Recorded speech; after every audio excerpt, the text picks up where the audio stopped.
So that's all right. I have my favorite part of the slide deck. It's one of the favorites, and that is welcoming all of the new members.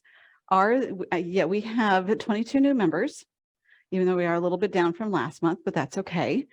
Are there any new members in the room tonight? Welcome. Who do we have here? John Zilka. Welcome, John.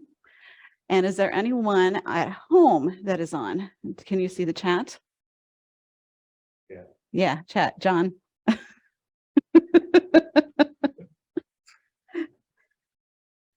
We're having a lot of technical difficulties. The heat has kind of fried some of our brains. Yeah. So, yeah. It's the B team versus the A team running the technical difficulties here. And I don't remember how to check it, where it was at.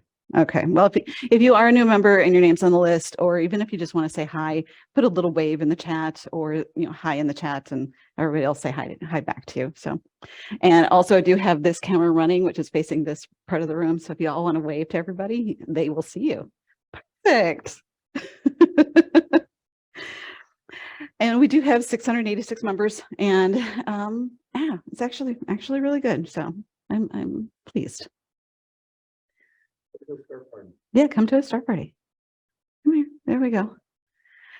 We have our sky events before, for August. There's a lot of repeats. I've been noticing over the months where there's a lot of Saturn near the moon, Jupiter near the moon, Pleiades near the moon.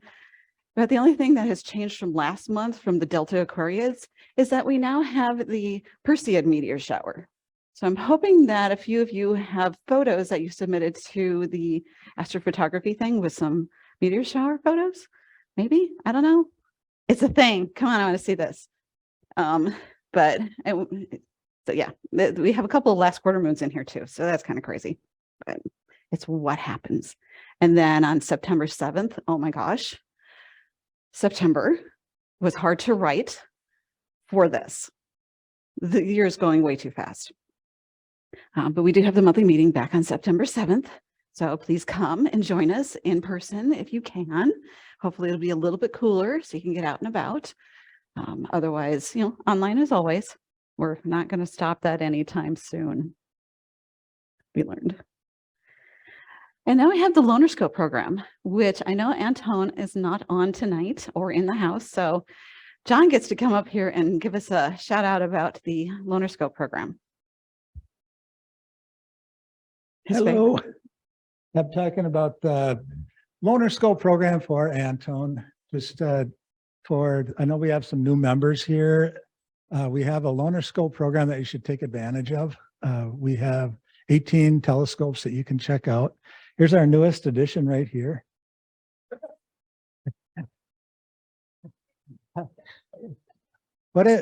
Is that an Astroscan? It's Edmund Scientific. I think it's an Astroscan. Okay, I remember the name. All right, but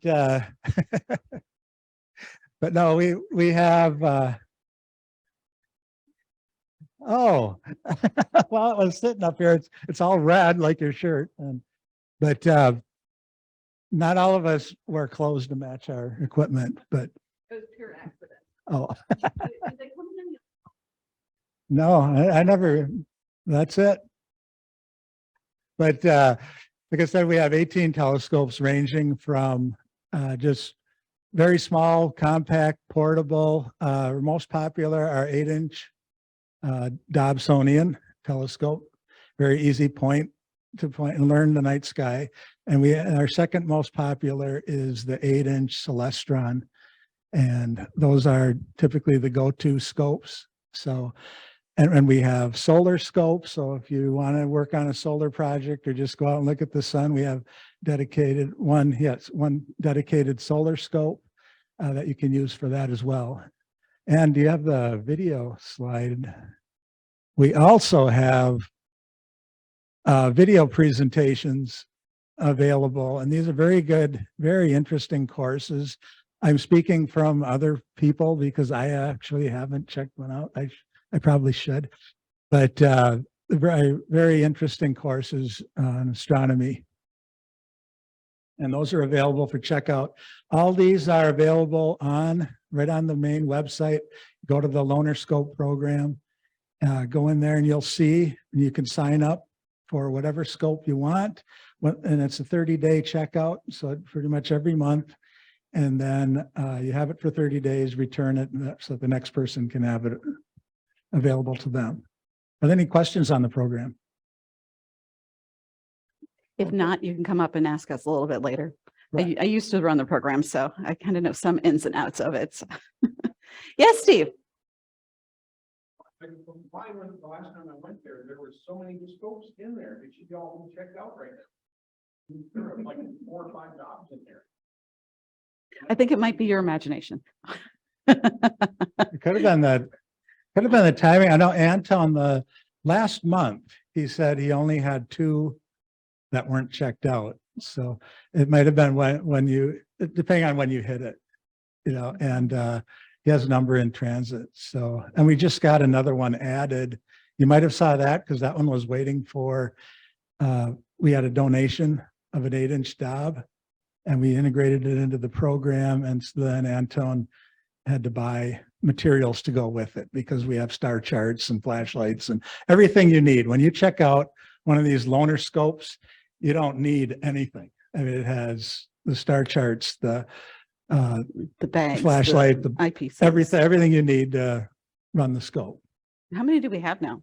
18. 18. Scopes. Actually, I think it might be 19 now that we added that 8-inch. Yeah. That's a lot. That's a lot of work. Thank you, Anton, for doing that. I think when I was doing it, I think we only had maybe 12 at the most. It's increased over the years. So that is awesome. Upcoming star parties. It looks like we have one this weekend at ELO. So that's a public star party. So anybody that knows anybody that wants to go out and take a look and, come on out and check out all of the scopes that are down at Baylor Regional Park in Norway, Young America. And I believe that starts at 7 o'clock. So we also have the Beginner Special Interest Group event.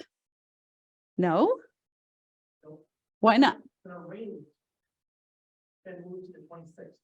Okay, so according to Suresh here, that has been moved to the 26th.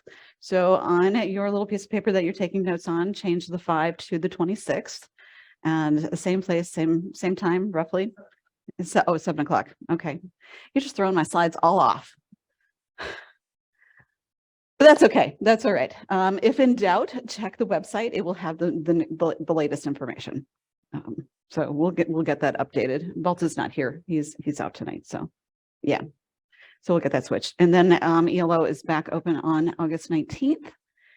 And I believe Cedar Creek, which I didn't put on here, Cedar Creek also has a little bit of an event. I believe it's a solar event on the last weekend of August, right? Okay.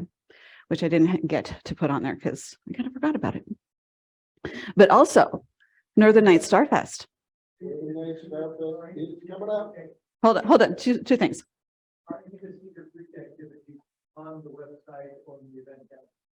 They should be on the website /event calendar. So it should be out there saying that we are there in the joint astronomy program or hosting the astronomy program for Cedar Creek. Yep. Do you want to come talk a little, Ken, do you want to come talk a little bit about Northern Nights? Just to give it a blurb? Yeah. Well, you're here. Nobody else wants to registration is open, so please get out there and register. Right now, we've got about 36 people signed up. So usually we end up in the high 30s, low 40s. If you want a spot on the field, show up before Suresh. Might not be much space left this year. He's got a few new scopes. We're going to put him in the doghouse this time. But come early. Yeah, we filled up our daytime lectures. So we have 2 lectures a day given by members. And then we've got a couple of speakers at night. One of them is Astro Bob's. We'll be talking about Aurora. And so we're still working on Friday night, getting a speaker for Friday night. But hopefully we'll have good weather this year. We're We had one unfortunate thing happen up at the LLCC. We found out that we got robbed up there and somebody stole all of our eyepieces. So Dick is going to loan us some eyepieces for during NNSF.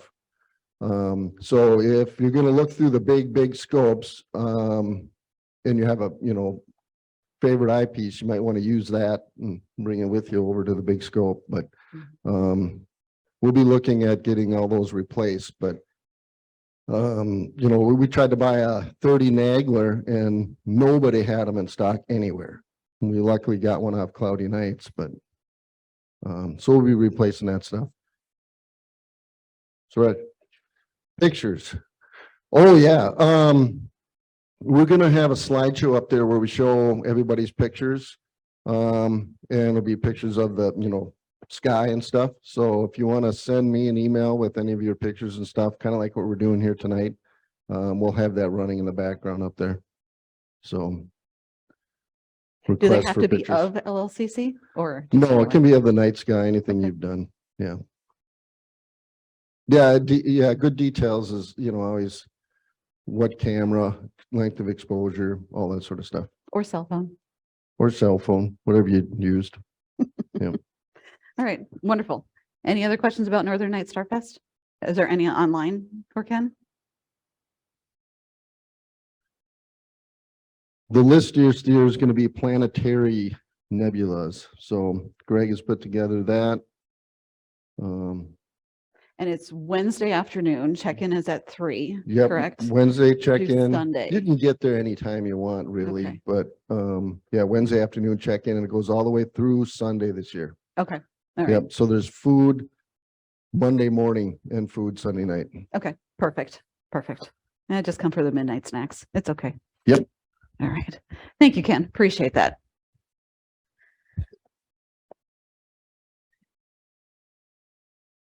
And Doug, I'm sorry. Do I still have the imaging training correct, or was that last month?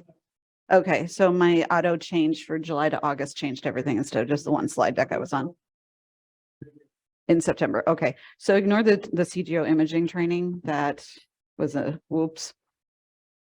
So check the forms on that one. That'll be good. Okay, and there we go. All right, public service announcements. I don't know who started that, but Eclipse. We have 73 days until the annular, which is, I keep forgetting, where is it going to be at? Yeah. Through Albuquerque? Okay. All right. So I know some people are going south. And then we have, of course, back down in the south, 249 days to the total solar eclipse. So start double checking your room bookings to make sure they're not getting canceled on you. Yep. And Chris Setness is not here tonight, which I think he was going to be, but there is an online version of the member badge, but I don't know if Chris wants to unmute his microphone and talk about it. Probably. I found my unmute button. Yeah, there's an online form to fill out if you want a badge, the same badge that Trina's wearing. She could probably hold that up. I had every intent at being there tonight, and work got in the way. So at the last minute, I had to log in from home. I might be there at Old Chicago for anybody who is looking for their badge tonight. If I can convince Marie it's okay to drive up to Old Chicago after the meeting, I might bring some badges. So I think you should, because I Okay. made a phone call and we have a somewhat reservation over there. So, okay, yep. that's a possibility tonight. Yeah. Well, and that all the badges are hooked to a big cloth piece, which was it weigh like 30 pounds without everybody's badges on it? Maybe a third of a pound. Yes. Okay. Well, we still want everybody to take it home so that way you know what your name is, self-identification, So next time, come here, take it home, it'll be good. And the for sale item, which is not in the back of the room, it's in the front of the room, is the little Edmund telescope. It was a donation, but she wanted it to be sold. So Anybody who's interested, come and see us, make an offer. Or if you feel so online saying, hey, I wanted to, just put it in the chat and we'll see if we can get in touch with you. Otherwise, we'll try and get it listed on the marketplace to be put up there for sale. And I do have a little globe at night from Mark, which I know you miss his voice from being president for 2 years, but he could not make it tonight. So here I go. I will not do Mark impression. No, I do have the long hair for it though. So Globe at Night is an opportunity for MAS members to do some citizen science. Globe at Night is an international citizen science project that measures the night sky brightness by asking participants, everybody here and at home, to a simple question. How many stars did you see? During and around the new moon in August, a few days before and after, having been designated as an observing campaign lasting about 10 days, so that's the August 7th to August 16th,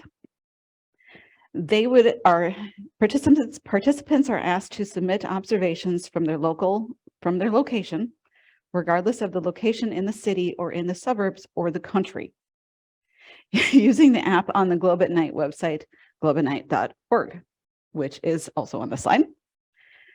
You make and report your observations by matching what you see in the sky to the star charts of different limiting magnitudes online. This information is used to raise awareness about light pollution, and measuring sky glow is important to preserve our dark skies.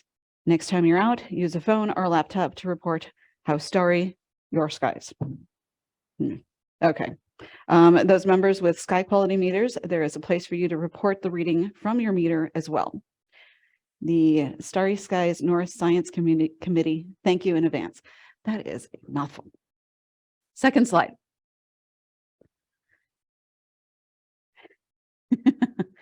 That's an upside down Cygnus. Yeah, the way that I normally see it. Starry Skies North is planning to visit ELO for a public star party on October 7th to promote preservation of the Minnesota dark skies. So please come out and learn more about Starry Skies North and how you can help.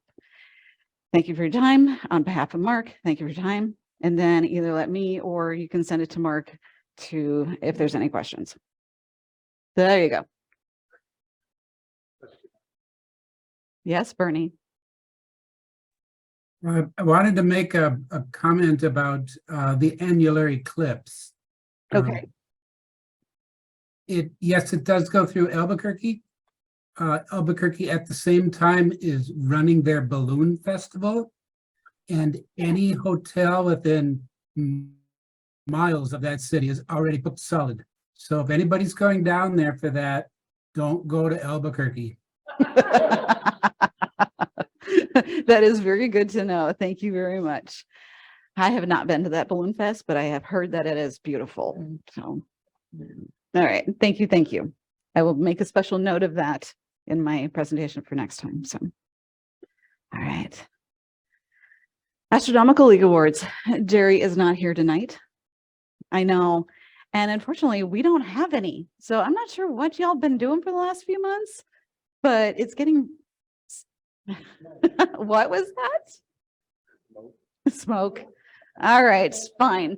We can blame most of it on the smoke. But, well, you could still see the moon. You could do you guys could do the lunar. Oh, okay. So I will have something for next month. Yay. Yay. All right.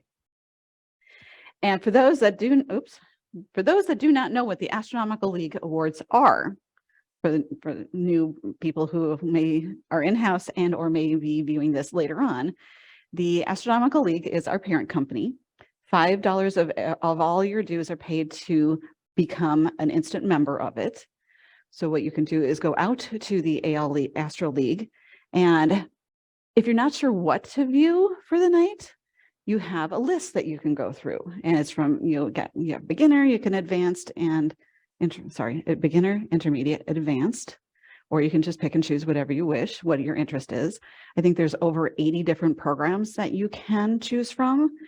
as simple as looking at the constellations and picking out, lightly sketching to the constellation boundaries, the 50 constellations that we could see from the northern hemisphere out of the 88 that we have. And once you get that done and completed and sent into Jerry, he will give you, well, he won't, the AL League will give you a little pin and a certificate that goes along with it. So that's how you get all the bling. And Jerry's on like lanyard 2 for all of his stuff, and you can do multiple at a time, and there's no time limit for any of it. So if you find one that's frustrating, switch to another one. Sky conditions aren't great, switch to another one, back and forth. So you could have, 3 to 10 going, but that's a little bit much for my brain. So if there's any questions about that, come up and see us or send us a little information, send us a little email, or definitely take a look at the Astro League's website. Okay, any questions? All right. That was left over from last month. Sorry. I don't have any new, I was going to throw in the volunteer video, but I don't have that one ready yet. So sorry about that. The Gemini articles, Father Brown loves the Gemini. It just came out. Was it a couple of days ago? I think it was. So that is every other month. And I think the next deadline, if it was just August, I'm sorry. I thought somebody said something. So I think the next deadline would be September or October for the next articles to be written. All right. And then of course, hopefully everybody sees the happenings that comes out on Tuesdays if there's events and information to be spread out there. So if you have something going on, at a local park that you want to advertise and have, people show up and participate and send it over to the secretary, and we'll get it in the next newsletter. So Dave's always happy to do that, and I can pick on him because he's not here tonight. But next month in September, I do need a Better Know a constellation, which doesn't necessarily have to be a constellation, even though it would be great to have that, but any interest that you have that you would like to talk about, whether you set up a new dome observatory, or you did a wonderful little trip down to Texas or someplace around there. We would love to hear from you as members to fill in this spot. People are always asking me, what does everybody do? And I don't know until you tell me. So, give us a heads up. And about how much time are you looking for? it's usually about 10 to 20 minutes. It's not very long, and it's a brief overview if you wanted to, but sometimes there's questions that go along with that. So, but yeah, I think Matt might be volunteering. Okay, maybe not. We'll see. All right. And then we have our next meeting, which is September 7th. And it is going to be featuring Mike Shaw for the speaker. And he's going to be talking about the beginner's guide to astrophotography. And he's also going to be giving away a book, a signed copy, and also having books for sale at the same time. Oh, you have to be in person for the signed copy. And he's going to be here in person. Yes. So no online things. So that is awesome. And I think that's all I've got. I think we're ready for our feature for tonight, which I don't know if I updated the next slide. I didn't. So we're going to take a moment. I'm going to switch out of this share mode and, oh wait, maybe I can just flip it from here. Forgive my rambling online.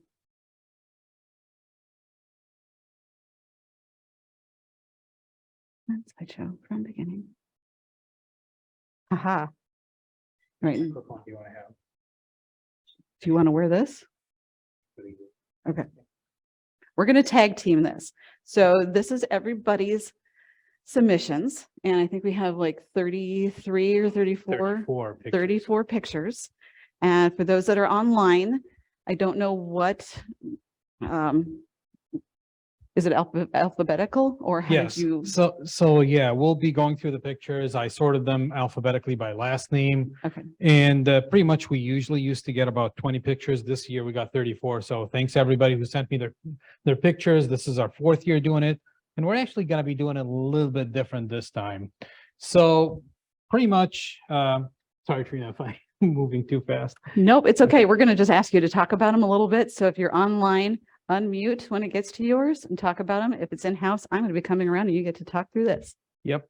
So at the end of this, by the way, there will be a prize, but we're not going to announce it today because we're going to need to tally the votes. But pretty much the way it's going to work is I have, thank you, Matt. We have scorecards here that everybody pick up one, and we have pencils and pens we're going to be passing around. For those Yeah. online, John is going to be dropping the scorecard in the chat. So please download that. And when you're done at the end of the meeting, as you're rating things, email it to the board member one@mnastro.org. And then I'll be tallying the scores, and we will announce who's the winner next week. Sorry, not next week, next month. Mhm. But pretty much, It's you get the scorecard. That's step number one. Every presenter will have 2 minutes to sell you on why their picture is amazing, is a masterpiece, right? Think of it as like Shark Tank, your elevator pitch, right? You're trying to win a book over here, so you got to work for it. 2 minutes, right? And it's going to be time. So you got to be quick. Convince everybody why your picture is a masterpiece. And then we move on to the next one and the next one and the next one. We have 34 of them. So, it'll be fun. So, and it'll be interactive. And then in the end, just make sure you turn in your scorecard. If online, email to board member one@mnastro.org. In person, just give it to me. And the book is actually Mike Shaw's new astrophotography book. And it will be a signed one. It will be handed out next month. I keep saying next, or wanting to just say remember next to put your name next on it. month. Put your in name the on next it. month Otherwise, we meeting. won't know So- you. Any questions about the rules or the instructions? Oh, yeah. Sorry. People pass some around, or good? Okay. Okay, pass them around. Thank you, Suresh. Writing technology. Yeah. Yeah. Not share with your neighbor. Okay.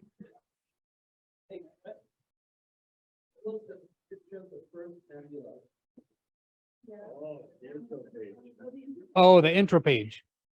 Actually, the intro page, that is not one of those pictures. This is from last year, by the way. And this was by Mark Job. He turned it in last year, not this year. So it doesn't qualify. So sorry, Mark, you don't get a score for this one, but Mark has 2 other pictures that he submitted. Yeah. Can everybody online download the scorecard? You can type, you can unmute yourself. Scorecard? There should be plenty. Yeah.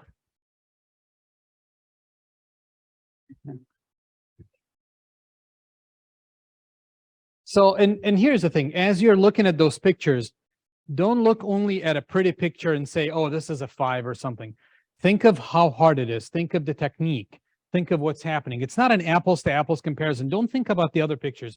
Look at every picture by itself, the beauty in it, how hard it is to acquire that picture. There's one, I'll just pick on Alan here. When I saw the picture, I was like, that is one lousy planetary nebula. And I started texting him. I was like, Alan, did you send me the right stuff? And then Alan is like, look at it again. And then I came to recognize, wait a minute, that's not a planetary nebula. That's actually a rocket plume. Oh, they can't get it? Showing that you have to view it in team chat. Is that correct, or is there another way to go? So 5 is the highest score, 1 is the lowest. And the way we're looking at it is, Yeah, you should be able to hit that. the way we're looking at it is 1 is average. We're okay with it. 2 is good, 3 is great. 4, it's almost perfect. It's almost there. And then 5, this is an amazing picture, right? And and think of it like some of those pictures are cell phone pictures, but they're not easy to get, right? So you come to think about it, what, every person, when you're talking about your picture, talk about, what equipment did you use? Did you use a cell phone, or did you have a sophisticated setup? I don't know if I agree with the perfect / masterpiece, because effort and artisticness also can be that too. So I know. Your interpretation of perfect is acceptable as well. So I'm open for. Ken is open for bribes, everybody, so. Yeah. Mhm. What I'm trying to get to is, it's not an objective one, like how clear it is or how, think of it from a subjective standpoint, effort, think of, the challenge, how challenging it is, how unique is the image, right? Many times astrophotographers are taking images of the same exact thing. Okay, that may not be unique, but luckily, actually, everything I got was unique in one way or form. So I'm very thankful to everybody who sent me something. There's a lot of amazing pictures here. So we got to figure out, can they download it? I've never sent anything to a Zoom chat.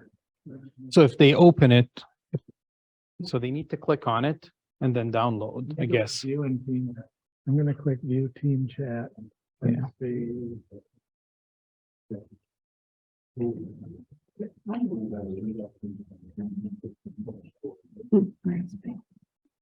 Let's see if I click the view and team chat. Just to show you what they see. If I click the view and team chat, they'll see this screen. What if you double click on? Click to open. Yeah. And then they can open it and, yeah. Yeah. So yeah, for those online, if you look at the Teams, the Zoom chat, and there's a click to open for the file, just hit that. It will open in a separate file. You can download it in an Excel format and fill that out, or there's a PDF, whichever one you prefer to use. Is everybody good with that? I think worst case scenario, as we go through tonight, if you're at home, just kind of write down what you think for each particular picture. And then later on, we can have that submitted to the board member one email and get that through there. Just make sure that your name is attached to that particular email, and we'll get that figured out too. Yeah, thank you, Trina. So yeah, just put the picture number. Yeah. All the pictures will have numbers. Put the picture number, put your rating, even an email text, email it to me. As long as you can convey the information, that's good. Yep, exactly. Okay. Any questions? Everybody's good. Remember, this is, if you have a picture, this is your 2-minute opportunity to sell everyone else on why that picture deserves a 5. Okay?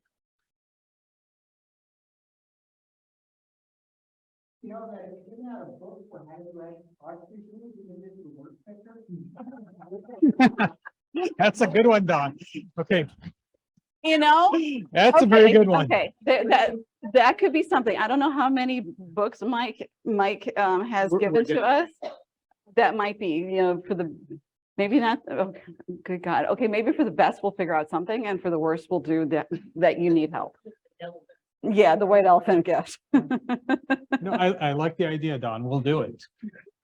We'll do it. So update, for those who are online and haven't heard what Don said, if you need an astrophotography book, then you probably got the worst score on your picture, and this is why you're getting it. So the lowest score image will get the astrophotography book, and the best score image, we'll figure something out for them, and we'll announce them both at the next meeting. I think I might have gotten that one beat because I took a cell phone picture. So we'll see Yours is from good, there. Trina, for a cell phone picture. So, I had the help of yeah. Oh, we'll talk about it later. Trina, you want to go around with the microphone Oh God, yes. or flipping slides? Go for it. Okay. Last questions. I'll keep track of time here. And remember, it's 2 minutes. So let's get started. First one, Earl By. Not in the room. Is Earl online? Yeah, that was, Okay, go. yes. Oh, you can hear me? Yes, we can. All right. Yeah, it was a crazy aurora, August 23rd, I think. So I just pointed the camera up from the backyard and saw some green. So I figured I went over to the Historical Society and got some shots there. These are just, I think, 2-second shots. And so it captured some good detail there. Was that in the cities here? Red Wing, downtown Red Wing. Perfect. And Ready. so this is up on a bluff overlooking the Highway 61. and using a Sony A7 III with a 20 millimeter f1.8, 2 seconds. So it's got a pretty wide aperture and got some really good colors. You did. That's awesome. But- Thank It was crazy. I even got some movies on this with that camera, with Aurora.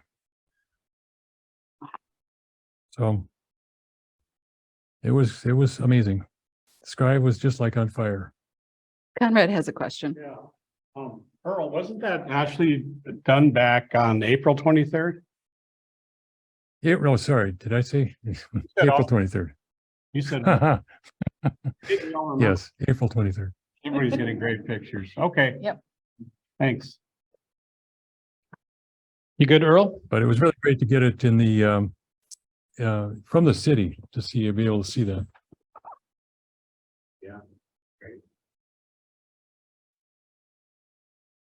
Okay. If you have nothing else, everybody, if you think Earl deserves an astrophotography book because this is really bad, give him a 1. If you think it's really good and he deserves something better, then give him a 5. Go for it. So rate, we're not going to be going back through pictures. So make sure that when we show a picture, you rate it before we move on to the next one. That's okay. You should still be able to review it on the YouTube channel when this gets up, because it's going to take us a couple days to do all of the notifications, correct? Or are we going to do that Well, tonight? I'm collecting the scorecards today from everybody, Yeah, but the people the at in person, home- but people online, hopefully they email it to me soon. Okay. All right. All right. Okay. Thank you, Earl. So the next one here, that is Mark Job. Is Mark online? He is not online. Mark is just going to have to Okay. go So- by what's up there. So I'll try to impersonate Mark here, but okay, seeing a lot of Crescent Nebula pictures, this is a really tough one because it's pretty faint and you got to have a lot of exposure and stack a lot of data in order to get all that detail. And I love how it's actually showing the inside of the gas cloud, the different degradations and all that stuff. I can tell Mark has actually put a fair amount of time, a lot of exposure and a lot of processing time just to yield such a picture. Because I've seen a lot of Crescent Nebula pictures, and if they don't have it, the only portion you get to see is the bottom of the crescent. You actually don't see anything deeper in there. Okay. So this is a pretty good picture. I don't think he needs any help. Yes. Sounds good. Okay, everybody good with this one? Okay, let's move on to the next one. That's also Mark. And this one actually is a reflection nebula. So pretty much what's happening here is the nebula itself, usually nebulae are, they emit energy and light. So they themselves are releasing light and you can see them because of that. And this one, in this case, this is actually a dark one. And if it wasn't for the star that's actually being reflected off of the nebula, we wouldn't be able to see it. So this is also a very dim object. You need a fair amount of data and a lot of light sensitivity in order to be able to capture this one. And this is a masterpiece given the details, the number of stars and everything. Mhm. Sorry, I don't It's mean to pretty. bias anybody. So I'm trying to impersonate Mark here and do the best thing for him. So You yeah, just need the wig now. yeah, exactly. I gotta, Yeah. yeah. It's pretty. Yeah, with hair loss, I'm gonna need a wig soon here, or a toupee or something. Okay. I beg your pardon? Any idea what you?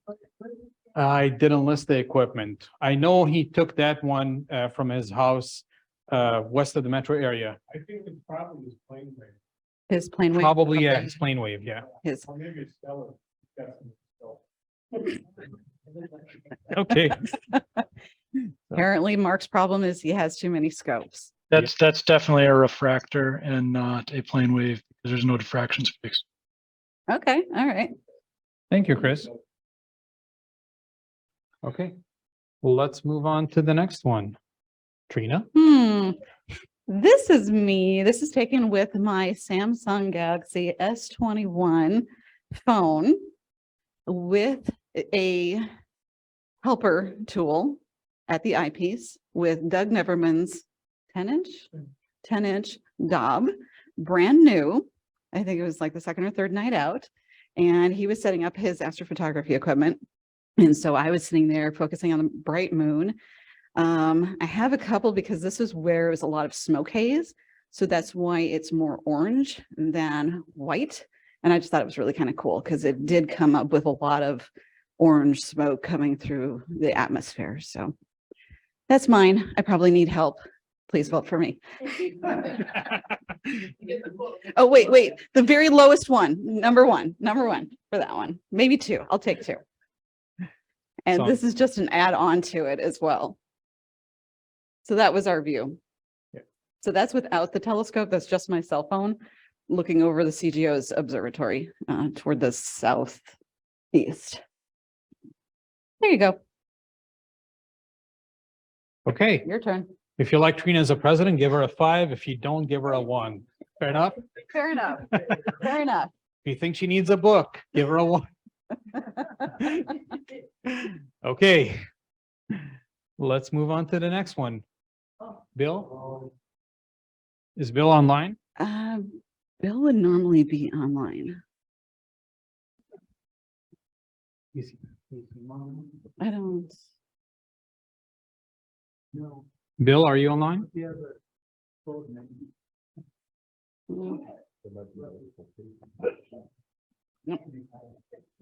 I'll try to impersonate Bill over here, but this is effectively with a DSLR. Yeah. And this image here, pretty much, it speaks for itself, just the beauty in it.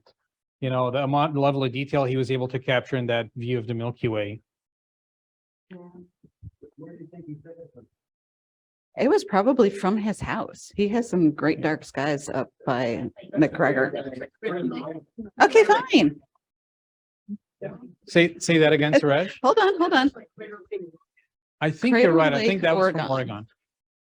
Yeah. Okay. Yeah. Okay. These all could be like screensaver backgrounds. Yeah, you can see the Milky Way. I think that's the Andromeda Galaxy showing on the left side. This is beautiful.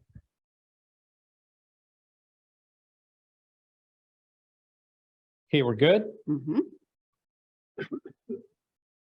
Okay, let's move on to the next picture. Now, here's the disclaimer with the next set of pictures. And this is why I said assess things subjective, not in an comparing them. It's not an apples to apples comparison. The next one, I loved it personally because it was Craig who did it, and Craig, he was effectively trying to run an experiment, trying to duplicate what Edwin Hubble did when he was looking at the Andromeda Galaxy, trying to figure out the distance. So I'll pass it on to Craig and let him talk through it. Craig?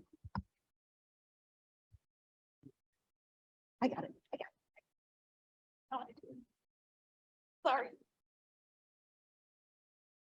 So this is Let me a, start the timer first now. okay, so this is a mosaic of the Andromeda Galaxy. It's got about 36 different exposures, and then it had to all be stitched together, and then the contrast between all the different images and so you can see there's some holes in there.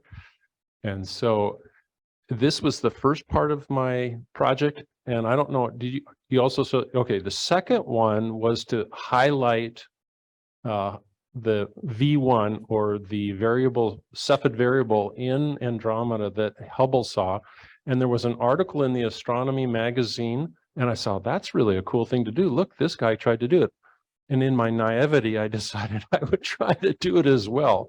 So I went out 9 or 10 different times and took images of that exact part of the Andromeda Galaxy, and I got the Cepheid variable, and then went into plate solve 2, measured the magnitude of the Hubble star, and was able to only find it sometimes because it was in the sort of the stars around it, and then plotted the results in Excel, and they laid right over top of the author and Hubble's data. So mine is the red dots and the red line.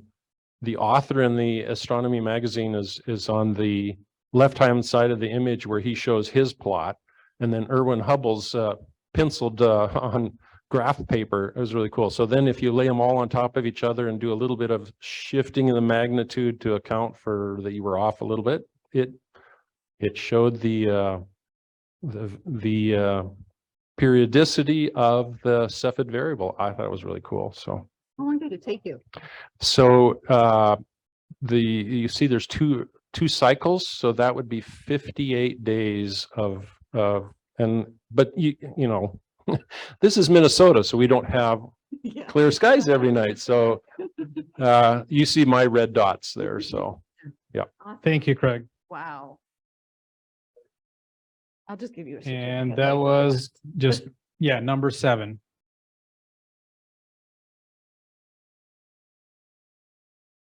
Now, this is amazing because effectively the real function of astrophotography is that data, light data that you're capturing, if you're doing research, you take that and that's the data you're analyzing and you're drawing conclusions off of that. So this is amazing, Craig.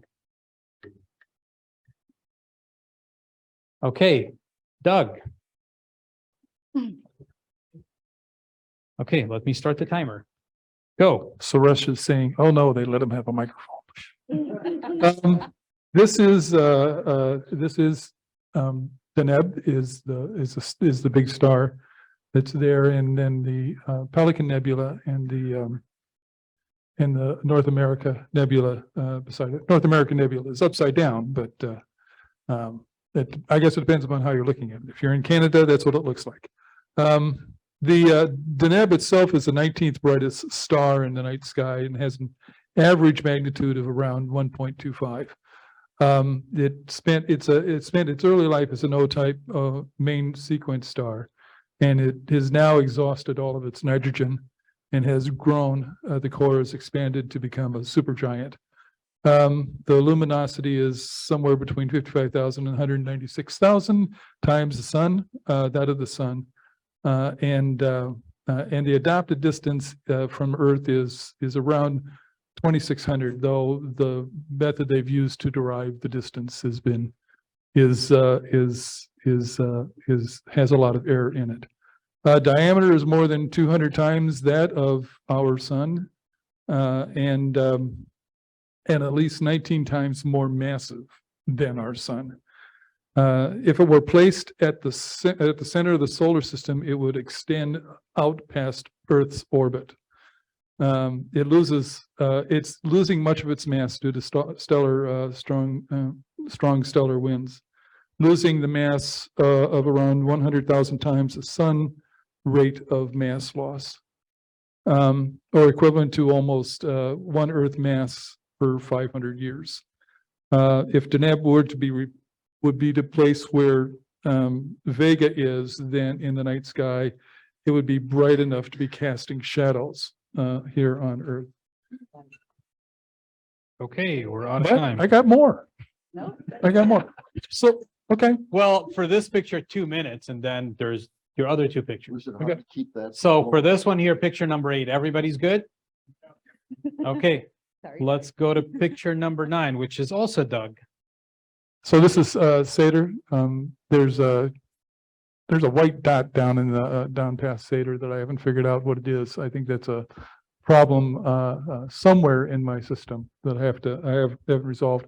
Both this picture and the last picture were taken by a Nikon D750 camera with the 135 millimeter Rokinon lens set at f4. So you don't need a fancy camera and telescope to be taking pictures of the region or of the sky. So and like I say, they just said submit anything, so I submitted this.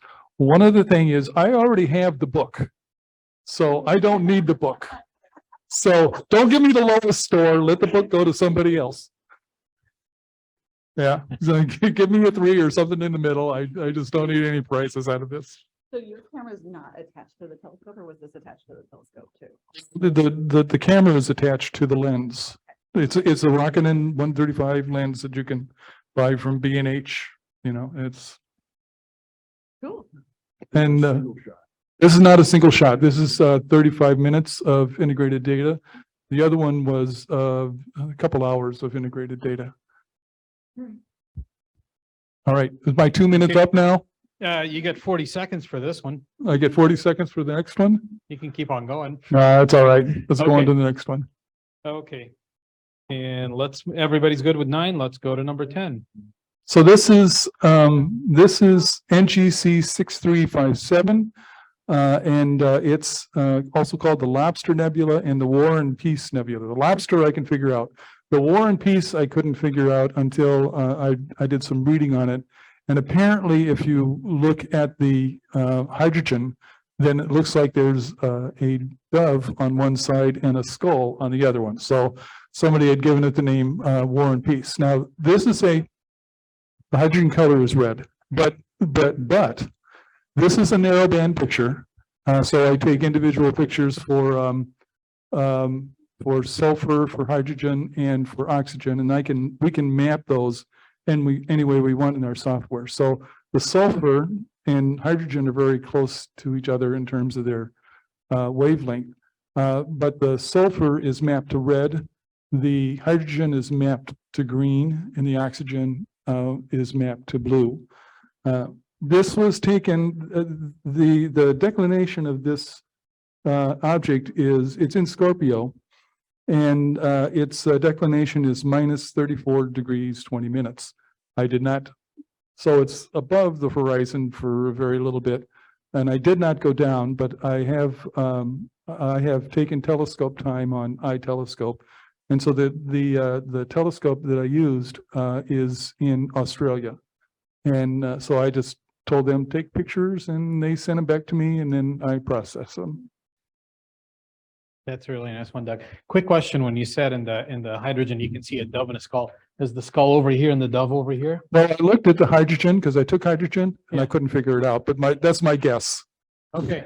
Because I don't know what these people are smoking, you know, Yeah. and so maybe they the latest cannabis ruled out or something. I want that one out. You want it pulled out? Okay, I'll see if, okay, oops, I heard the bell. I'm done. Okay. Goodbye. Everybody's good with 10? If you like Thank you, Doug. lobsters, this is what you vote for. If you like, as you know, a dove and a skull, this is also what you vote for. Okay, wait, hold on, I haven't been doing. Oh, Trina's also. Three. You're Okay, gonna get a 3. Okay. sounds good. Let's move on to the next one. Jesse? I gotta go right back over here. That's awesome. There you go. Good. Yeah. Um, A little bit. this is M45. I took it at CGL on the imaging rig back in October of last year. I stacked it in Deep Sky Stacker and processed in GIMP because I don't buy stuff. I use free stuff. Is that with the talk or the penguin? That was Takahashi. Okay, okay. Is Beautiful. this done on Takahashi? It was. Yeah. Yeah. It was, I had 9 subs at 5 minutes. Nice. And yeah, I'm still new. It's still a learning thing. Looks great. This is pretty good, Jesse. Thanks. Yes, it's pretty good. It's showing the nebulosity in it. That's really nice. Thanks. Definitely. We're good? I'm done talking. Okay, let's move on to number 12, which is also Jesse, Trifid Nebula.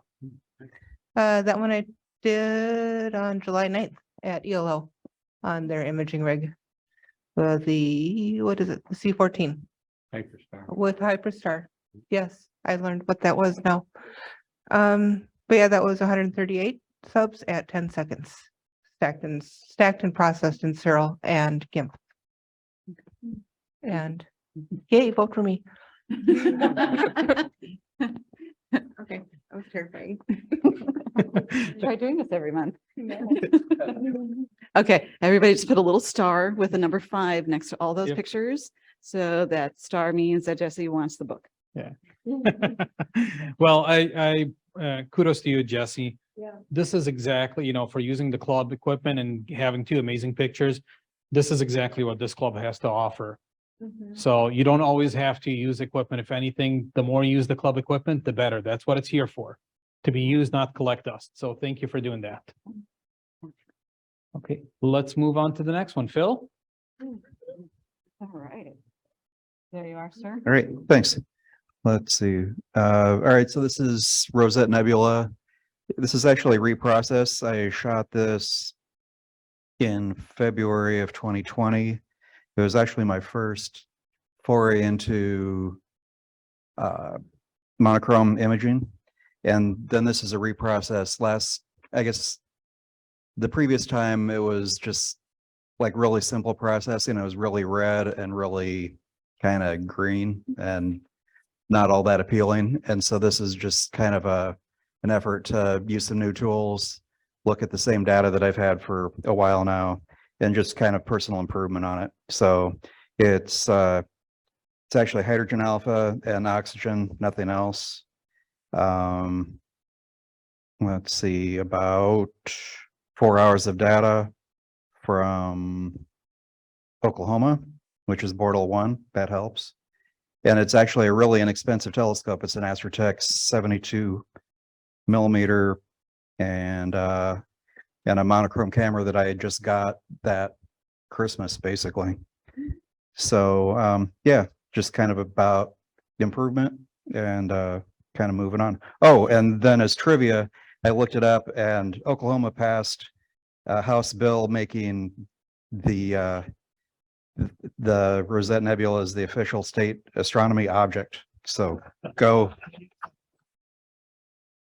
for that. Right? There you go. You good, Phil? Yeah, I'm good. Okay. I like the idea of selecting astronomy object for the state. Maybe we need to do that, especially we're the North Star state, right? Right. We're related to astronomy. This club should push that. Smoke. It'd be a big cloud of smoke. Oh, sure. The, God, no, wait, no, Whirlpool. Because it's part of the Big Dipper. Well, technically it isn't, but that's okay. Okay, everybody's good with number 13? Okay, let's move on to number 14, which is also Phil. Okay, Go let's see. In the same theme, this is the Wizard Nebula in Cepheus.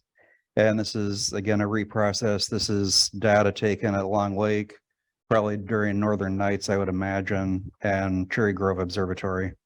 This is using a Stellar View SV80 and a one-shot color camera. And so it's narrowband data, which is basically taking hydrogen alpha and oxygen. I used actually 2 different filters just because I was shooting different filters on different days. So there's a ZWO filter and an Optolong filter being used. It's about 7 hours of data total over a couple weekends, probably. And let's see, I would say it was kind of an attempt at reprocessing old data for kind of new effects. So using color masks, which I'd never done before, to try and bring out some color. And oh, I should maybe also say, since this is Shark Tank, that I'm pretty colorblind. So so this is really pretty hard for me to do. I'm red-green colorblind pretty bad, my wife claims. So yeah, it's not optimal, but it was fun. The colors look great. This is a pretty good one, Phil. All right. I've seen a lot of Wizard Nebula pictures. This is one of the best, if not, within this club, if not the best. The only question I have is, where's the wizard? I keep looking I can't see the wizard. Is it Well, option? So yeah, it's kind of a face. It's kind of a sideways facing face, kind of the crescent moon kind of face, if you will. The nose of the chin, it's about the chin. Yeah, you'll have to show it to me later. Reference for you of people like me. There's the cat eyes, you could cat yours. Oh, I like it. Yeah. I like the cat reference. Yes. Well, cats are also wizards in their own way. So, Yes. okay, everybody's good with 14? Okay, let's shift gears to 15. Conrad? Yeah, so, we're gonna wait for the mic. Yes, you are. So let me get my notes. Yep. Okay. So this is M101. It was taken back on May 27th when all the hoopla with the supernova, and it's like the comet. When there's a comet out there, I'm out there right away, and this is something that an opportunity to catch this. So I wanted to get the supernova, so I marked it there. This was taken, let's see, I'm in the wrong one here. This is taken with my Celestron 8s, and on an AVX mount.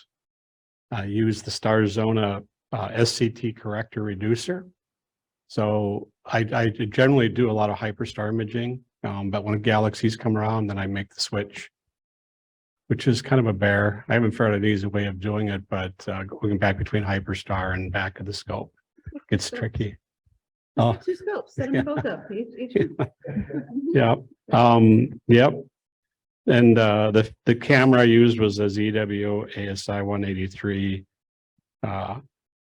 MC. I used a UV IR cut filter, 27 exposures by 120 seconds, so 54 minutes total exposure.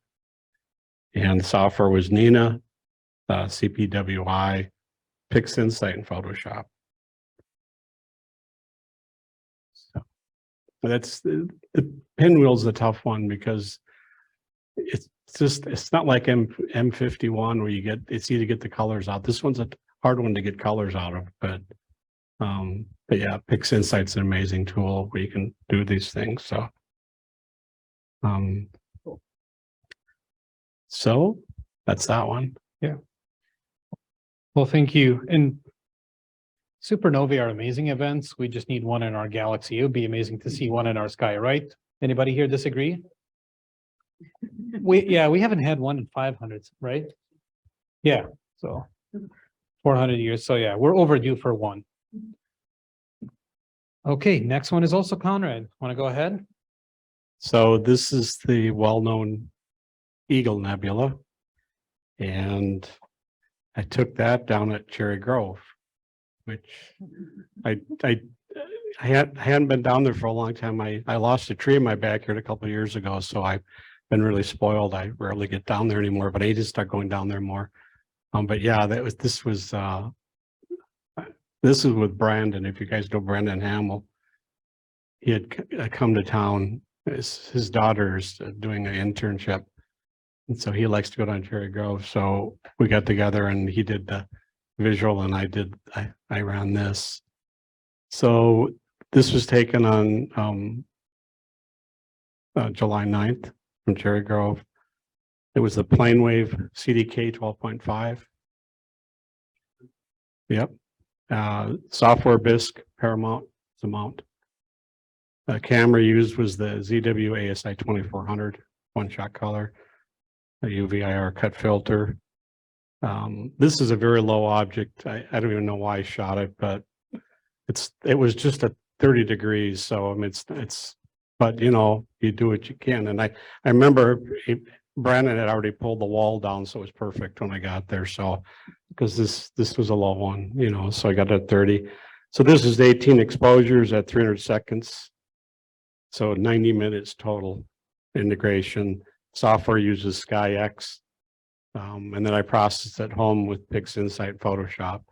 Now, I don't want to point this out, but I'm going to, because there is an issue with that Planewave. We're working on that. There's something with the stars. You can see you may wonder, the one star at the top has got kind of that sharp point on it, but working with Doug and Mark, we were trying to get close to getting that figured out. Doug, I think, took the focal reducer off was the last thing. But yeah, it's really cool. I remember this when this came out in the 90s. I wasn't even in astronomy yet, and I remember seeing that Hubble, the Pillars of Creation, and it's like it's just I never dreamed that I'd be getting it on a telescope, you know, myself. So Thank you, Conrad. So the message is, it's an amazing picture, and if you don't like it, it's because of the club equipment, right? Oh, sure, blame Doug. No. Well, but Doug already has the book, If you're gonna play. so he's good. An astrophotographer, you can come down and help. You Yep. can volunteer your expertise. Yeah, thank you, Conrad. Actually, the next picture is also Conrad of M13. I'm sorry. That's okay. Yeah. I think I got two more. This is another one. I don't remember. This is M13 and I got a new telescope this winter. I got a stellar view. I've always dreamed of having a stellar view. I'm kind of an SCT guy, but I really wanted a stellar view just because the way the stars look. I mean, the SCTs, they call them fat stars, but when you get into a refractor, the stars are amazing. So I got a stellar view, and we get the details here in this one. Here's the stellar view here.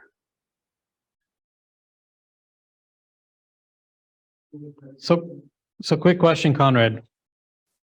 Do you happen to know the number and name of the galaxy down in the lower left corner? I don't. I did look it up at one time. Okay. Yeah, because the same question. I found it, but I didn't document it. But Sure. this picture was taken from my backyard. 95% of images are taken from my backyard. I live in Egan with a Bortle 6. And I have really good viewing. I lost a tree, like I said, a couple of years ago, and it's worked out really well for me. Start blaming the tree Yeah. leaving your house. Yeah, that's good. Your tree. Yeah. So this was taken on July 6th. It was a stellar view SVT 102 refractor. It has a field flattener with it. And it makes the stars look nice and to the edge. And then that was taken on my Celestron CGX mount. ZW 183, UVIR cut filter, 30 exposures by 120 seconds, so an hour total.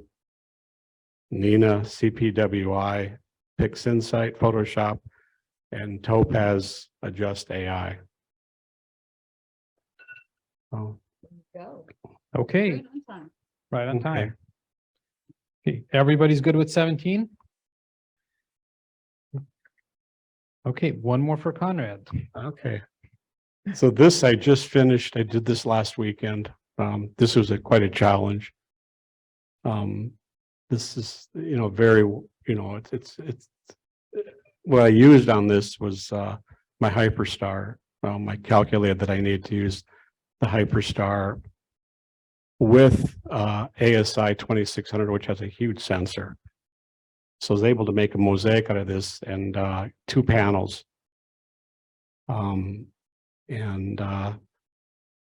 have to thank Doug and Neverman and Mark Joe because I did a mosaic last summer and I didn't get around to processing until this summer.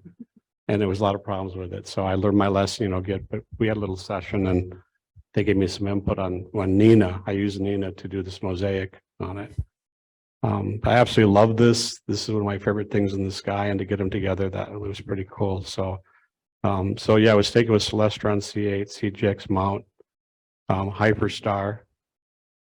And the moon on this was 87% lit with this picture from my backyard, a Bortle 6. That's very bright. Yeah. So the filter I use is this, I call it a magic filter, but it's called IDAS NBC. It's like the Optolong L Extreme, but it's made specifically for Hyperstar because the fast. Okay. So that's what the UHS at the end means. It's the alter on it. And so 15 exposures for panel 1 and panel 2. And then I stitched them together with PixInsight. So, well, thank you. That's a pretty one, Conrad. Thank Yeah, you. thank you. And thank you for mentioning, sorry. Thank you for mentioning Doug Neverman and Mark Joe, because Doug, a couple of years back, sent me when we had the first astrophotography meeting back in 2020, his mosaic of the Veil Nebula. And I won't forget, like, I've seen a lot of Veil Nebula pictures. It's one of the most challenging objects, and this is one of the best. And I won't forget, like, the one that Doug sent me back then was a really good one. So Yeah. maybe next year we do a competition where, like, everybody submit your best Veil Nebula, submit your best Rosette, and we'll go from there. We might break it down into categories and see how many people do it. We might want to do something a little smaller. Yeah. To start. It is a big object, Yeah. Yeah. but we open it up like every year we've been doing it. Hey, just send us what, stuff you've taken in the past year. Maybe we'd open it up. Okay, stuff you've done in the past 5 years. So we're using comparable equipment or something. So if you have ideas on how we can conduct this in the future, shoot them my way. It's fun. The first picture you ever took. Oh, that'd be a good one. I like the first picture you ever took. First picture you ever took. By the way, I've dabbled in astrophotography and I'll tell you what my first picture I ever took was, or it turned out to be. It was pitch But we would have black to have, because I forgot yeah. to remove the cover. After I assembled everything, I was like, why is nothing coming through? we'd have to do some categories because the first picture of like the club's equipment for any, yes, I know astrophotography Yeah. was Andromeda for me. Yeah. Actual real astrophotography. So yeah, the first picture could just be a black one, like me. Mhm. Okay, next one, also Conrad. Really? Yeah, This is wow. I told people, send me as many as you want. Go for it. I forgot I had one left. Sorry. I thought we were gonna limit it. Okay, well. Yes, I did. Your own rule. I did. So I did this, this winter, February 10th. Winters are always challenging. But I have a setup where I pretty much do a polar alignment, get things going and then go in my house. So, it used to sit out there for hours, but, so this was done on, my Celestron C8 with a Hyperstar. It's the first time I used my 2600 camera. So, and it was a good test for that. Also use the IDAS NBC UHS filter on this. And it was 30 exposures by 180 seconds, so 90 minutes total. Software was Nina, CPWI, PixInsight, and Photoshop. So I looked at when I did this, like when I first started doing astrophotography, and there's just no comparison, how much better this is than when I first started. So you do get better as you learn the tricks, and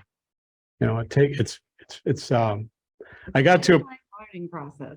I got to a point where I was so frustrated this summer that I wanted to quit doing imaging because I had so many problems. I had hardware problems. I had problem after problem. But in the end, when you persevere, and you get the images you want, then it's all worth it. But I had early summer was very frustrating. Everything was not working. We'll take you back So- to visual anytime. And I'll still do visual, believe me, because I still love visual too. So anyway, Yeah. thanks. I'm done for sure. Thank you, Conrad. There you go. Okay. Okay, the next one is Doug Surge. Where is it? Oh, there you are. I'm looking at you all night long. There you are. I think this was in April. In April, I took that. Just about to go to bed and got a text saying there was aurora out, and I go, I think I'll take a look, and walked outside and quickly got in my car, headed out to Eagle Lake. And it was a beautiful night. Lots of you could see it all over the sky, straight up and all the way over to Orion. I think it's about a 2-second exposure and 35 millimeter. This is with an Astro modified camera, and which brings out a little bit more red. And that's about it. Oh, nice.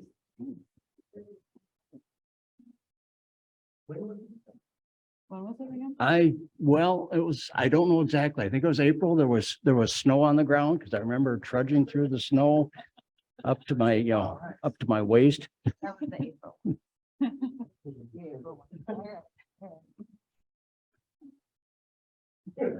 We're good?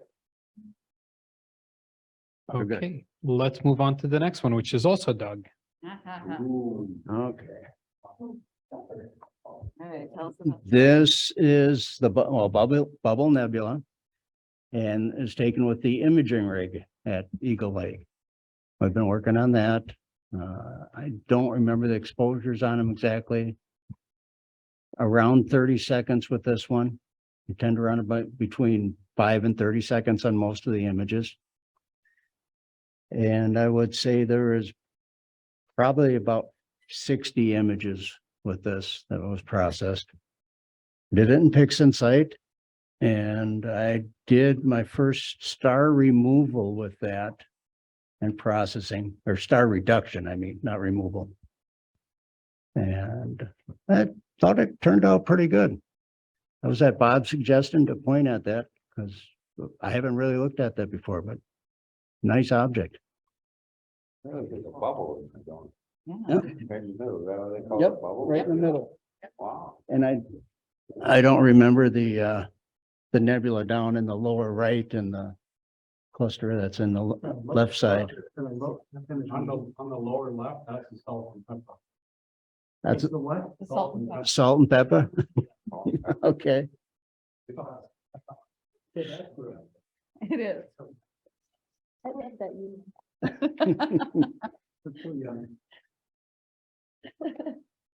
Okay. That's good. Another good use of club equipment. Doug, want to go ahead, Orion Nebula?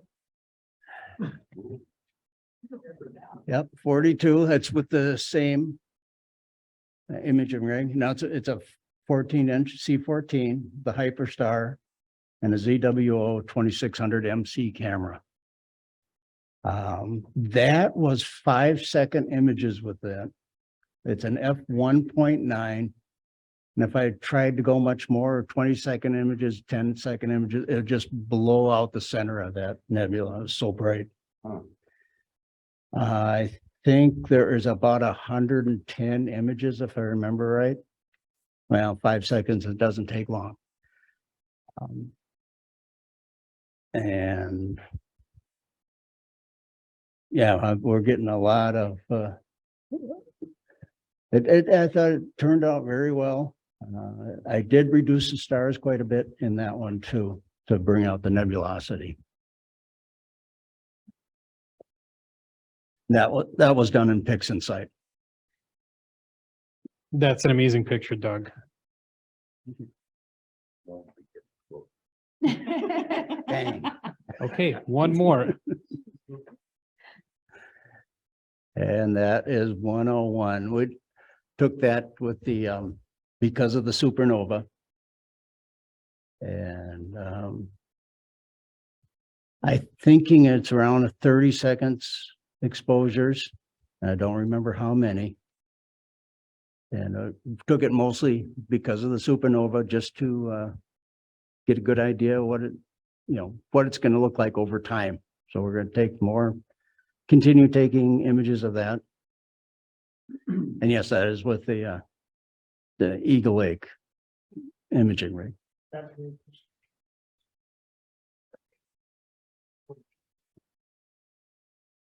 Yeah, I did put the date in there just for a reference. Yes, that was the Hyperstar, C14 with the Hyperstar. Katrina, can you turn these lights off? Because, this image over there is a lot brighter than this one's kind of washed out. Oh. Yeah. You're looking at it over here. And the one over, there in the dark is really. Oh. There you go. We gotta see them all over. Okay, now we gotta Start over with one.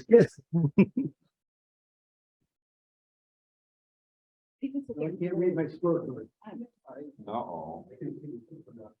Okay, now we gotta start again. Okay. Get their red flag. Their red flag. Okay, any questions for Doug? That's really dark. Okay. Let's move on to the next picture, which is also Doug. Okay, M33, same imaging rig. I was a little surprised at the detail I was able to get on with that.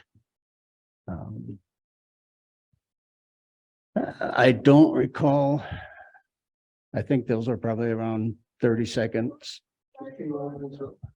And I would suspect about 60 images on that one, processed in PixInsight. And No, that's about it. Okay, We all can still see. Okay, I don't know, are you done? I don't. I think so. and then let's shift gears to Chris. Alright. Chris, you're online? Hey, I'm here. Yes. So this was taken from home, which I live in Bloomington. On a dark night, it's Bortle 7.5. And that's not accounting for the neighbor's lights that shine right down my scope tube if I'm pointed to the west. And the Eagle Nebula only gets, I think Conrad also shot this, and it only gets at its highest point to 30 degrees. So this is actually kind of a tough object to shoot from home. And on top of that, it's been so smoky. I think it took me at least 5 nights to get 6 hours of data on this object. Some of that I had to just throw away just because of how bad the sky was. This was shot with a 5-inch stellar view refractor and a monochrome camera, QHY 533M.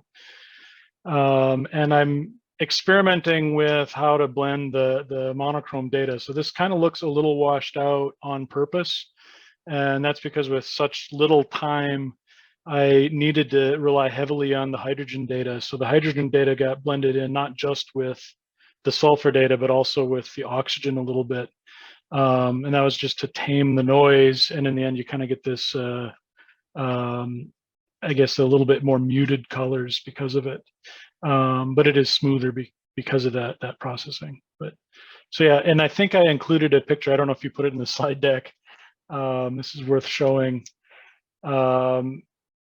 I don't know if did you include that, Ahmed, the tree? There was a picture of your driveway during the day, so I'm assuming you didn't take it during the daytime. Right. I didn't take it during the daytime, but there's a tree in a neighbor's yard. And I have to position the scope such that that tree is directly south of where I set the scope up. And at 30 degrees, this was within a degree of the top of the tree. So on a meridian flips were kind of precarious because if I flipped and I wasn't dead on the object, it could be in the tree and then the plate solve wouldn't work. So it was kind of fun because of that. So I call that tree my idiot filter because it prevents me from shooting lower than I should. So this is an amazing picture, as Chris said. And the challenges were, you said Bortle 7, you said there was a tree, and there was, the tree's an idiot filter. So see, that's how you sell your images. If you go and stand in front of Elon Musk and you want to tell him you're great, you need to tell him all the obstacles you had to overcome, including the tree. 7.5. Oh, 7.5, yes. Yeah. There's a lot of car dealerships, and in the wintertime, I've got a ski hill next to us and that's lit up all night. So. And you took it during daytime, right? I did not take this during daytime. That's what makes it magnificent. All right, and walking uphill both ways with the snow. I get it. Yep. Okay. Sounds good. Thank you, Chris. The next picture is also Chris. So this was taken from Texas, and I brought 2 scopes to Texas this spring. This was in April, and the favorite image that I had was this image, and it was taken with my smaller scope on a Celestron AVX mount. So it's the same scope that I think Phil shot one of his images with. It's the Astrotech 72 millimeter scope. And this is my favorite image, and that scope, most of that trip was spent imaging something else. I have a nice image of Markarian's chain that I had 7.5 hours worth of data on. This only was 2 hours. So this is 2 hours with a color camera, and I also use a dual narrowband filter similar to the one Conrad was talking about. And it just, goes to show that sometimes 2 hours worth of data on something you don't expect to be as good as something you spent 8 hours on ends up being the better image. So. I think you should have had some cloud pictures in there. Oh, I had a lot of cloud pictures from Texas. Yeah. That kind of looks like the Rooster Nebula. A rooster nebula? Yeah, Possibly. The Lagoon Nebula is the area, the large bright area on the right. And that whole area is glowing gas and kind of blends into each other. So this is my field of view. So kind Nice. of the whole field of that camera. So It's low too. Conrad's asking, oh, how low it was. I can't remember how low it was from Texas, but not as low as it would be from here. So Right. Yeah. Okay. Okay.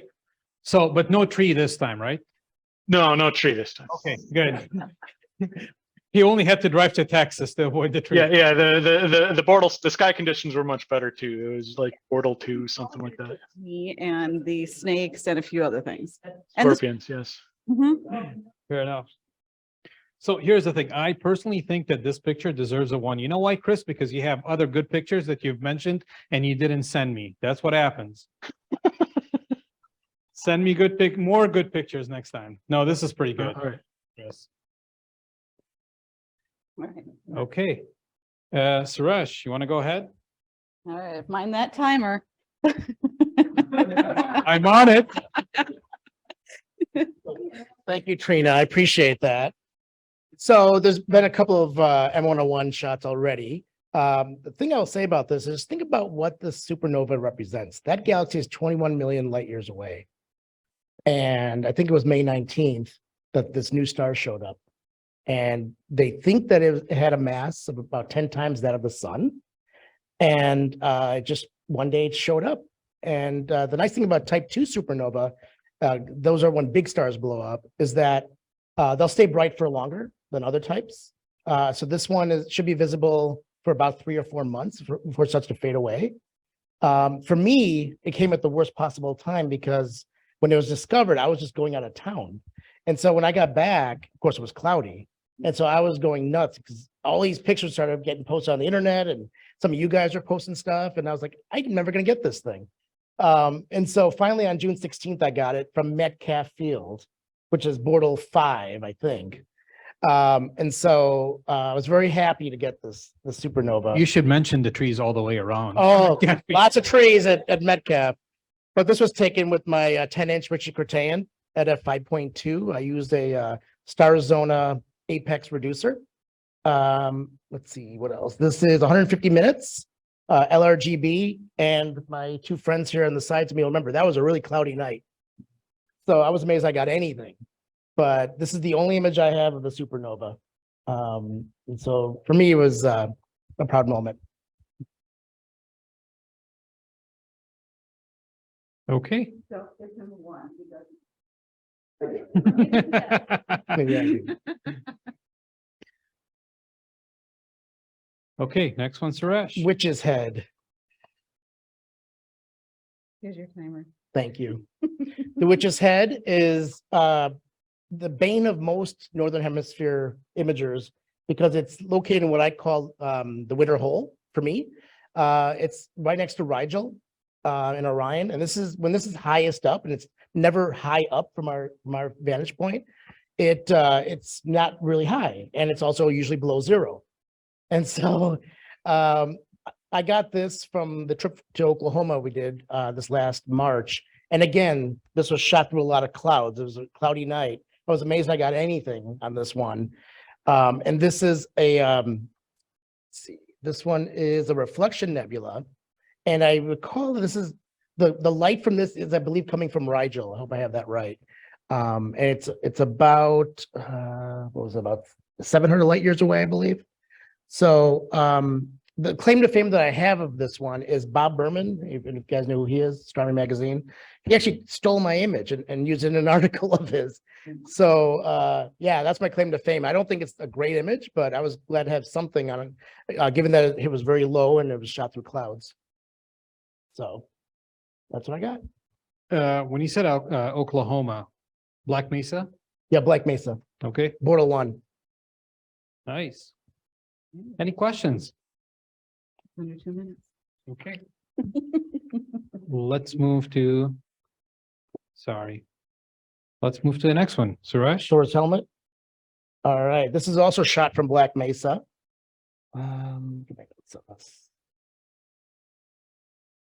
So this is in Canis Major, not too far from Sirius, as I recall. And this is another one of these objects that's in the winter hole for us. It's smack dab in the middle of January when it's highest up for us in the evening or around midnight.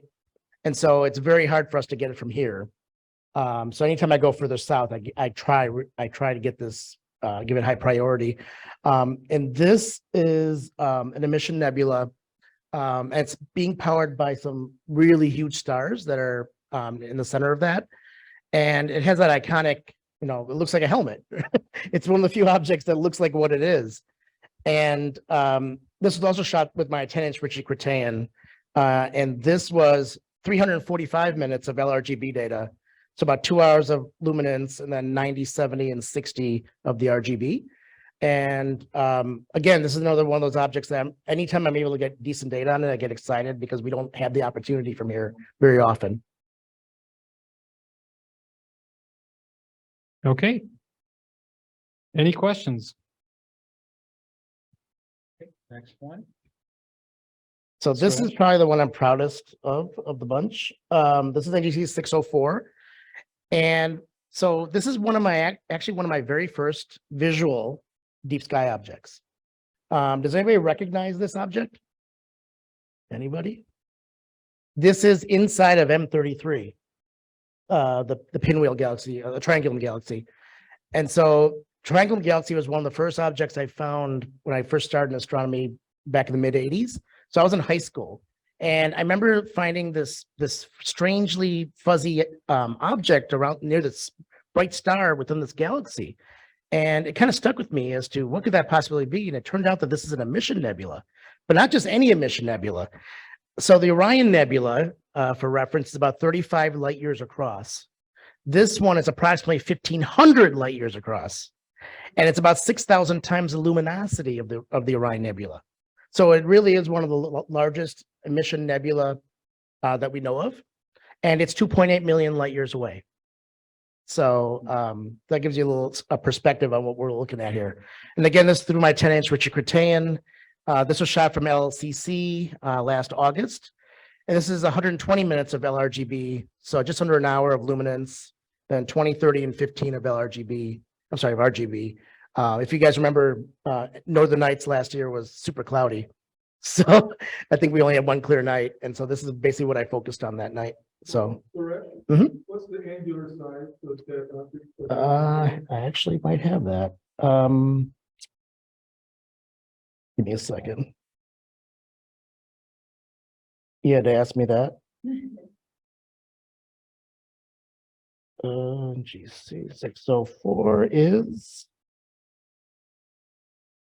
You guys aren't docking me for time on this, right? This wasn't my fault. 1.9 arc minutes. Okay. So about 1/15 the size of the moon, roughly.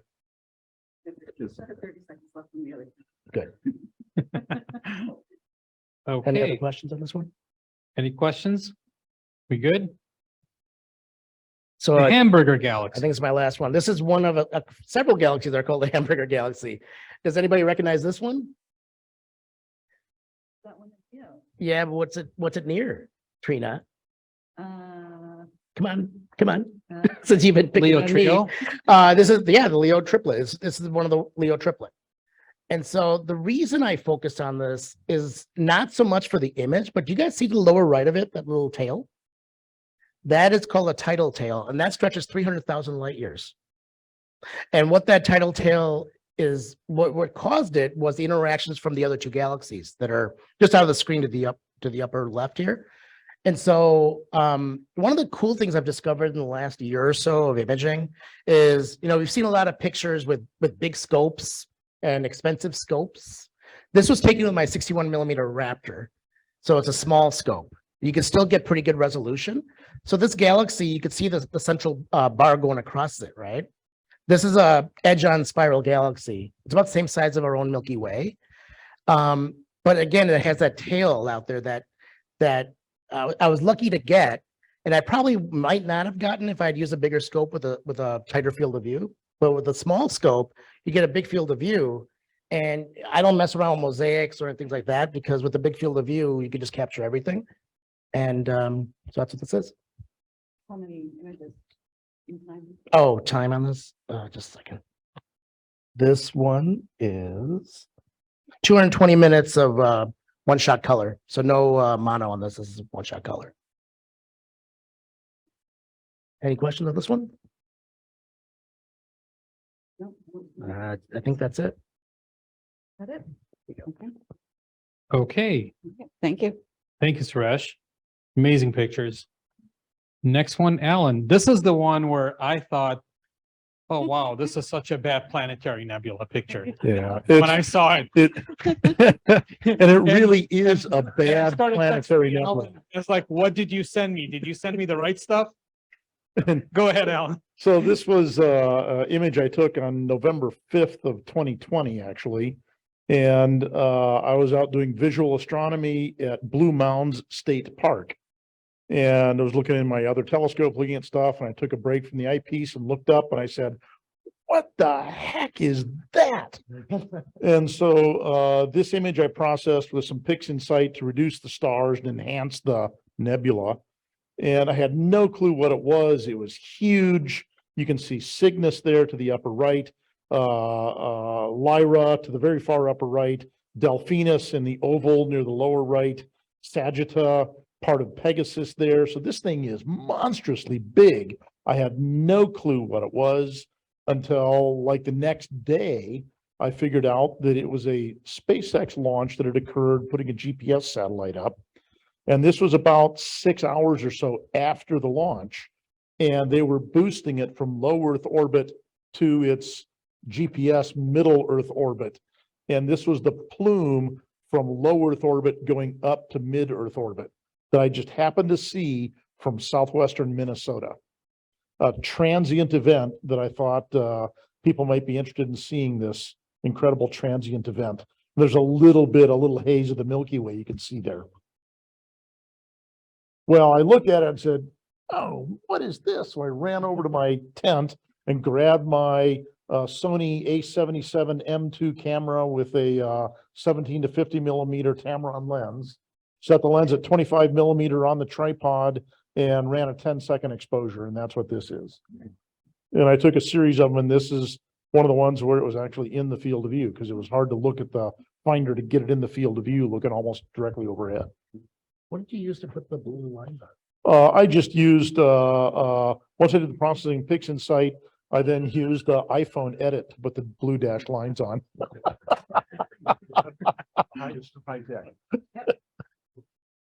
No, this is an amazing picture, Alan, and being there, seeing that, that's a lot of fun. That's what we're here for, looking up.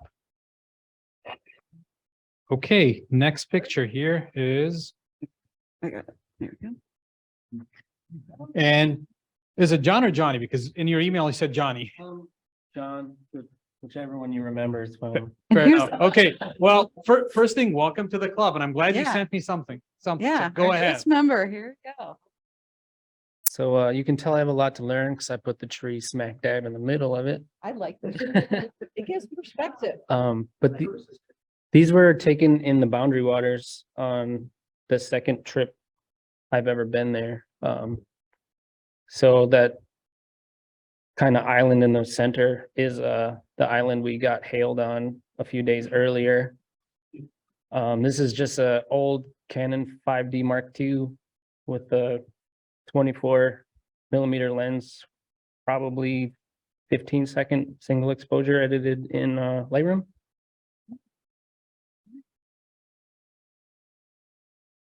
I like that. You can come on trips with us. Any questions? No, this is a pretty good picture, John. It's amazing. Yeah, if you want to increase your anxiety about bringing your expensive stuff in really paper thin boats, it's a good opportunity for you. Canon 5D Mark II from 2008. I'd like 15 seconds, maybe 20, and then pushed around in Lightroom. Yeah, it's probably 3200 or 1600, one of those. Oh, they were terrible.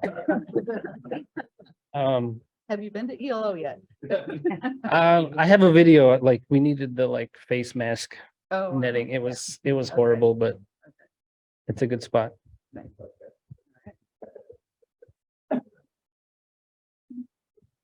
All right. Okay, and the last picture is also John. So this was 2 years earlier in the Boundary Waters. This wasn't my first day, but it was the second day of shooting the night sky. Again, I got to learn about the tree thing. Um, My favorite Milky Ways have trees in them. but yeah, same setting, same camera. Fewer portages, so I was a little more rested for this one. And the red light on the side is the campfire kind of collecting on the tree. So it's like July or August. September. Maybe I go to the red light flash. Red light flash. Get some interesting shots. All right. Okay, any questions? Good job. Okay. Well, this was our last picture, so hopefully you filled out the scorecards. As you can see, I love actually, every time we do this we've done this for the past 4 years. I love the pictures that I get from everybody, because there are those who are new to astrophotography and those who have been doing it for years. And just the big variance in equipment and everything, it's just amazing. And what attracts people and what do they try to do to get amazing pictures, as you've seen here. You know, on behalf of everybody attending, I'd like to say thank you to each and every one who sent the picture. So.